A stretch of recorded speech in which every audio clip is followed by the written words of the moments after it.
Welcome to the Scholars Chair. Tonight, an article in review. Topic, Muslim women, Islamic law, liberation, or slavery. The author of the article is our guest tonight, Dr. Azizah al-Hibri. She is a law professor at the University of Richmond School of Law, founder and director of Karamah, Muslim Women, Lawyers for Human Rights, and newly appointed to the U.S. Commission on International Religious Freedom by the President of the United States. Our question tonight is, do Muslim women have human rights in Islam, and what is the global future for Islamic law? We shall have this answer right here in the Scholars Chair.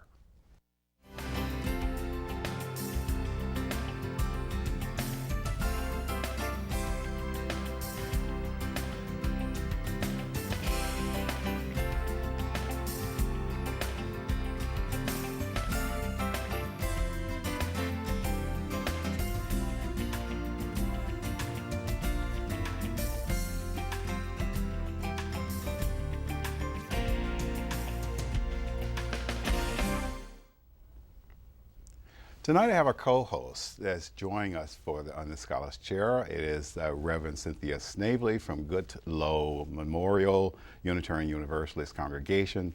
Say hi. Hello. Great. And we have our first question to Dr. al-Hibri. Dr. al-Hibri, do Muslim women have rights in Islam? I find the question very odd. Of course they do. Why would anybody think that they wouldn't? After all, Islam, as a religion, has as its core concept on earth, as opposed to the spiritual concept of unicity of God, Tawheed, its core concept on earth is that of justice. Islam is based on the concept of balance and harmony and justice. And the fact that any time we play with this harmony and balance, we end up with chaos, fitna, which is, when there is violence and people suffer, corruption on earth. So justice is very important. How could anybody think that you could have a just system without giving women their rights? So the quick answer is, yes, they do have quite a few rights.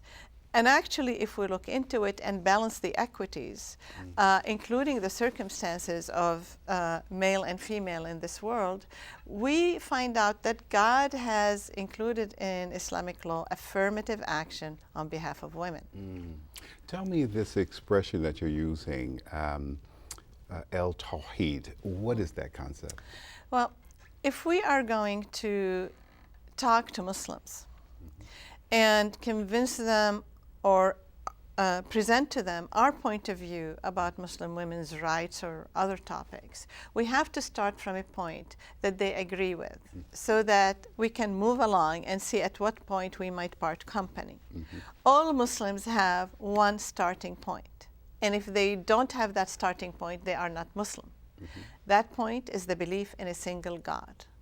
And it is a God who is all-powerful, all-good, all-merciful, all-knowing. It's the Abrahamic God of Jesus and Moses and others, and Abraham, of course. And that God is one. So I could quickly say that in Islam there is no doctrine of Trinity. Okay? Although Jesus is a very respected and important prophet in the history of Islam, he is not the Son of God. And therefore, I call this a very deep monotheistic view of God in Islam. Interesting. Cynthia, you read the article that we are talking about, and the article is titled An Introduction to Muslim Women's Rights. What was your overall view? My overall view was I saw where you're coming from now, I think, more than I did when I read the article, when you said we have to engage the Muslims communities within the Muslim system. And I don't think I realized that was the point, having just read the article. I was wondering how you decided as a woman to stay within the Muslim system, and if there were any parts that you rejected or moved through yourself personally. I think I came from that, from my own personal history, growing up Christian and rejecting and keeping parts of that tradition of my own. Well, let me explain a few things about your question. First of all, my work, my calling, is to help Muslim women achieve their full rights in Islam, which I believe have been totally decimated by various patriarchal and authoritarian interpretations throughout history. This is a very big job, and it really required knowing law, knowing logic, knowing fiqh, and also being able to talk to the grassroots women, because we are not just writing. We are not just talking to leaders. The Muslim women on the ground have to really have a change of consciousness. If you do not believe that God has given you rights, if you believe that God wanted or viewed you or decreed that you are a second-class citizen, then you internalize that, and it's going to hamper you in your advancement in society. I have talked to a lot of women, and some of them have the belief that no, Islam is a religion of justice. Islam cannot be patriarchal, but we don't understand how it's not, because we are burdened with all these patriarchal statements we don't know what to do with.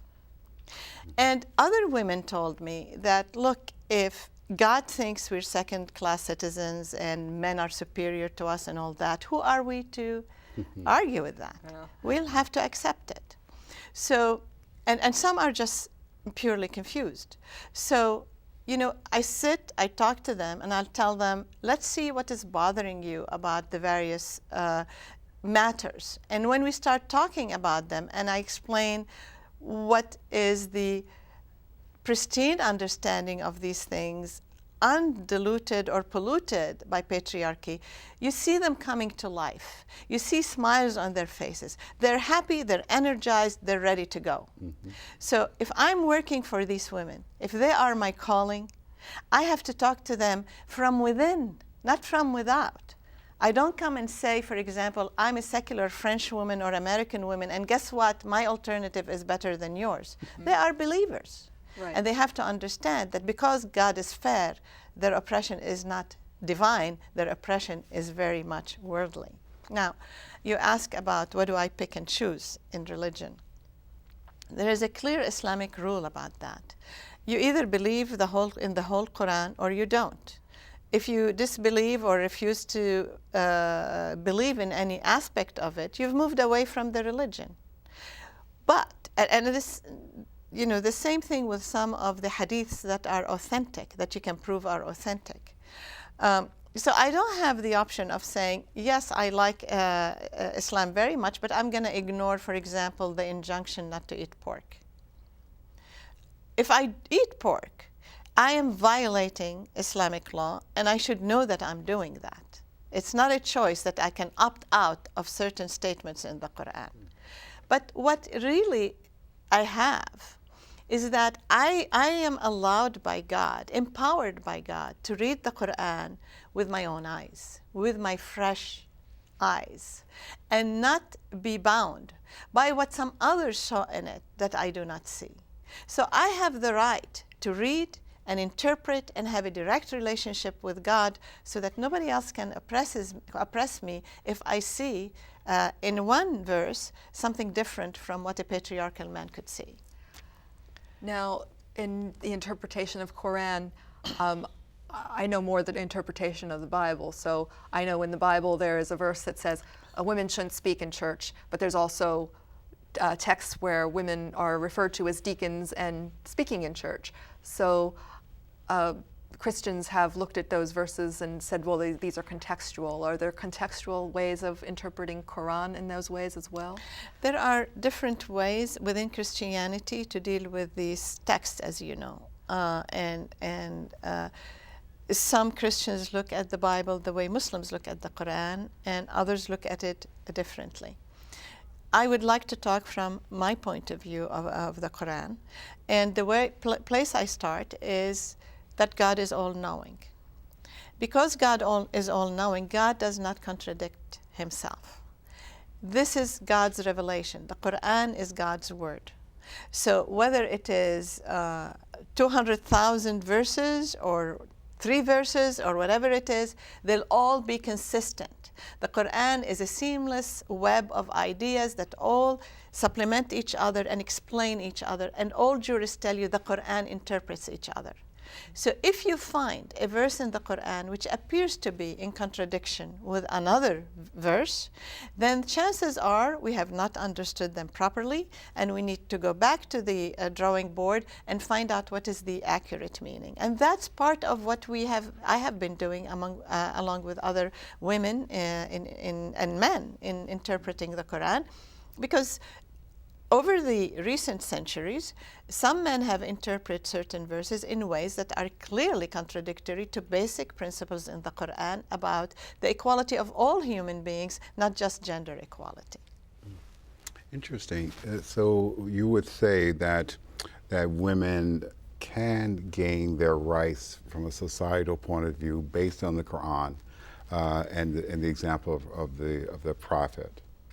I would say that the only way in a faith-based society for Muslim women to regain their whole rights, their full rights, is to demand the application of Islamic law in its minutest detail. Because what is happening is that patriarchy and other systems that are oppressive to women have been picking and choosing from Islamic law, with the result that they've picked and chose those aspects of the law that are not balanced by other things that then make the whole society equal and free.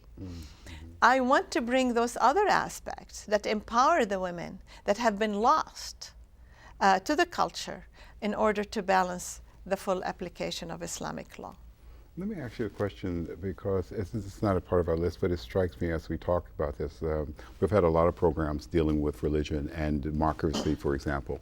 And in reading the Medina Charter, one of the things that I was struck by is the Quran was it was on the list of guarantees in the document. If two parties had conflicts with each other, then they were referred to the Quran and the example of the Prophet. I think that for I will use the broad sweeping term Westerners, I think that strikes us as being very challenging, right? That a religious text is going to be like the American Constitution, for example. But tell me, how does a jurist actually deal with this in legal proceedings? How does that work? Well, I'm glad you asked this question, because there are constitutional aspects in the Quran. There aren't many verses that are constitutional. They're far and few between, and there's a philosophy for that. First of all, the philosophy is that Muslims need to devise their own system depending on the culture and the society they live in. But whatever society they live in and whatever culture, Islam requires certain things in the way Muslims govern themselves. And these are the things articulated in the Quran. First of all, the ruler must have the consent of the people to rule. This is called bay'ah. So you cannot have a despot who says, guess what, I have an army and they've put you down and now I'm your leader. That becomes an illegitimate ruler, and as you know, there have been a lot of illegitimate rulers in the history of Muslim countries, okay? The second thing that the Quran says must happen is that that ruler or governor must govern in consultation with the people.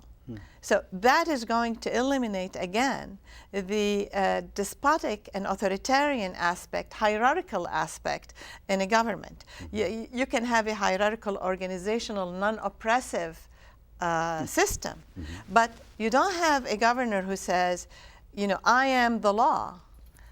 It's not Louis XIV. You know, it is a democracy, a democracy that was articulated about 1,500 years ago. It didn't say that it has to be a republic. It didn't say it cannot be a monarchy, like, for example, in Britain. But it did say that the people must consent. This is a contract. And that's